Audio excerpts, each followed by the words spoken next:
बिस्मिल्लाहिर्रहमानिर्रहीम। अस्सलाम वालेकुम व्यूवर्स। आज हम 2 दिन के बाद कुकिंग की कोई डिश लेके आई हूँ मैं आपके सामने, और आज हम बना रहे हैं बीफ पाई।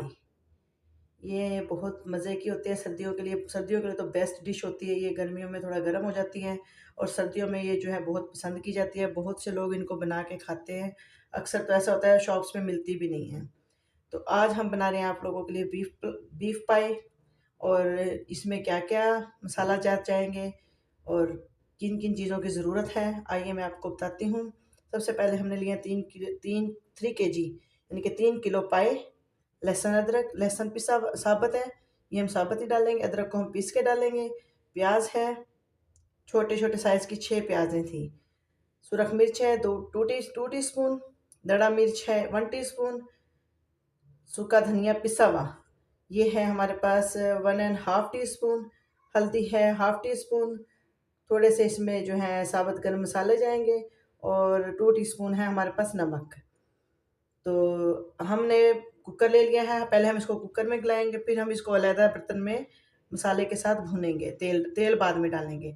टमाटर, हरी मिर्चें जब ये गल जाएँगे, फिर हम लोग पीस के इसके अंदर डालेंगे और फिर मसाले की अच्छे से भुनाई करेंगे। तो आइए नाज़रीन हम लोग शुरू करते हैं अपने बीफ पाई। कुकर में ये सारे सामान डाल के फिर मैं इसको पकने के लिए रखती हूँ। जब ये गल जाएँगे अच्छे से, फिर मैं आपको जो है ना इसकी बाकी का इसका प्रोसेस जो है वो मैं आपको बाद में बताऊँगी। बिस्मिल्लाहिर्रहमानिर्रहीम। जी तो व्यूअर्स पाई गल गया हमारा। अब मैं कढ़ाई में शिफ्ट कर चुकी हूँ। मसाला मैंने इसके अंदर डाल दिया, टमाटर, अदरक और लहसुन। सॉरी, लहसुन नहीं, लहसुन हम लोग पहले डाल चुके थे। टमाटर, अदरक और सब्ज़ मिर्चें पिसी हुई ये मैं इसके अंदर डाल चुकी हूँ। कुकिंग ऑयल डालेंगे अब हम इसके अंदर।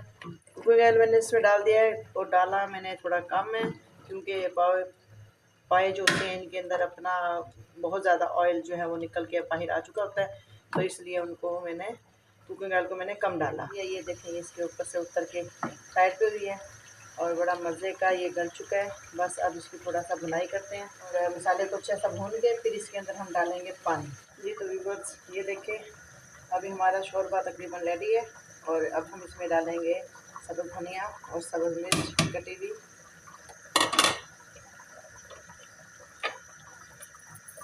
और इसको कर देंगे थोड़ा मिक्स। अब हम इसको थोड़ा सा और पकाएंगे, चूल्हे को करेंगे आहिस्ता।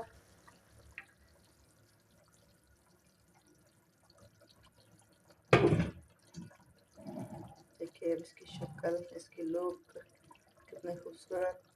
अब इसके ऊपर घी आना शुरू हो गया इसके ऊपर, और इसकी शक्ल देखें बहुत ही प्यारी। और शोरबा जितना हमें चाहिए था उतना इसके लिए डन है। असल में शोरबा जो है ज़्यादा हो तो ही अच्छा लगता है, गाढ़ा शोरबा। फिर नान के साथ असल में हमने खाने हैं, और अगर रोटी के साथ खाते तो शोरबा और कम कर लेते हैं, क्योंकि हमने इसको नान के साथ खाना है, इसलिए इसका शोरबा थोड़ा हम ज़्यादा ही रखेंगे ताकि हमारा नान का निवाला अच्छे से डिप हो जाए। अभी हम यहाँ पे डालेंगे इसके अंदर गरम मसाला पिसा हुआ,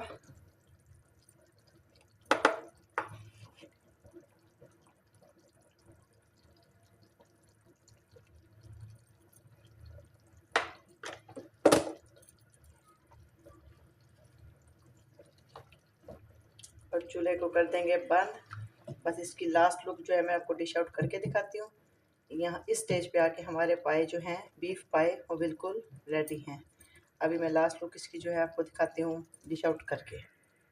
जी तो व्यूवर्स ये हमारे बीफ पाए रेडी हैं और मुझे उम्मीद है आप लोगों को ये बहुत पसंद आएगा। आप एक दफ़ा ट्राई करें और हमारे चैनल्स को सब्सक्राइब करें, लाइक करें और शेयर करें। शुक्रिया। अल्लाह हाफिज़।